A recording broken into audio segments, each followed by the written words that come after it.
এমন একটি বৃত্তের সমীকরণ নির্ণয় করো যা এই দুইটা বিন্দু দিয়ে যায় এবং কেন্দ্র এক্স অক্ষের উপর অবস্থিত। ভাইয়া দেখো, তুমি খেয়াল করে দেখো, এই বৃত্তে ডিরেক্ট কেন্দ্র ব্যাসার্ধ কিছু দেওয়া নাই। কেন্দ্র ব্যাসার্ধ না দিলেই তুমি লিখবা, ধরি নির্ণয় বৃত্তের সমীকরণ x square plus y square plus 2gx আদর্শ সমীকরণ ধরবা plus 2fy plus c equal to 0। তুমি বৃত্তের আদর্শ সমীকরণটাকে ধরবা, লিখবা ধরি নির্ণয় সমীকরণ এটা।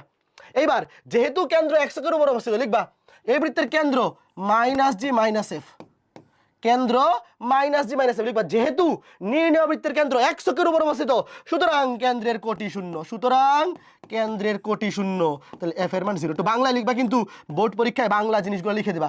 যেহেতু বৃত্তের কেন্দ্র এক্স অক্ষের উপর অবস্থিত, কেন্দ্রের কোটি শূন্য। যদি এই সিমিলার এই টাইপের প্রশ্ন বলতো কেন্দ্র ওয়াই অক্ষের উপর অবস্থিত, তাহলে ভূত শূন্য হইতো, তখন হয়তো জি সমান 0। তাহলে এবার জি এর মান বসাই দাও। অজানা রাশি কয়টা থাকে বলো?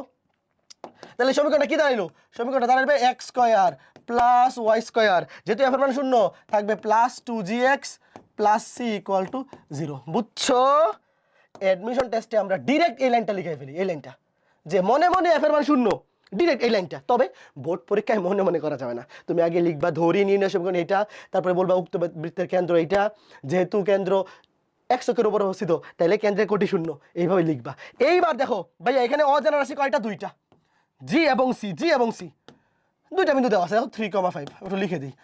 এই দুইটা বিন্দু দিয়ে সিদ্ধ করো। 3,5 দিয়ে সিদ্ধ করলে 3 থেকে 9, 3 থেকে 9, 5 5 25, 9 আর 25 34 প্লাস এক্স থাকে 3, 3 দুগুণে 6g প্লাস সি। ভাই এটা তো ডিরেক্ট এমনিই সলভ করে ফেলেছে, এটা তো ক্যালকুলেটর লাগে না, বিয়োগ করে দিলে শেষ। 6,4 এই বিন্দু দিয়ে সিদ্ধ করো।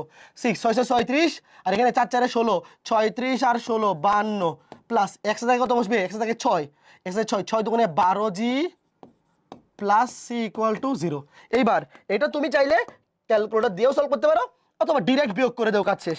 ডিরেক্ট বিয়োগ করে দিলে কাজ শেষ। দেখো 34 থেকে 18, 34 থেকে 52 বিয়োগ করলে 18 থাকবে, -18 আর কি। তারপর 6g থেকে 12g বিয়োগ করলে -6g, সি সি কাটা, সি সি কাটা, তাহলে ইকুয়াল টু 0। তাহলে 6g ইকুয়াল টু 6g ওই পাশে গেলে পজিটিভ হবে, equal to -18, g equal to -3 × 18 -3, g এর মান কত?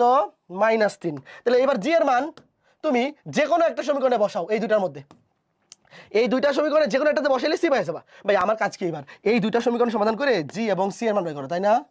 এই দুইটা সমীকরণ সমাধান করে জি এবং সি এর মান বের করা।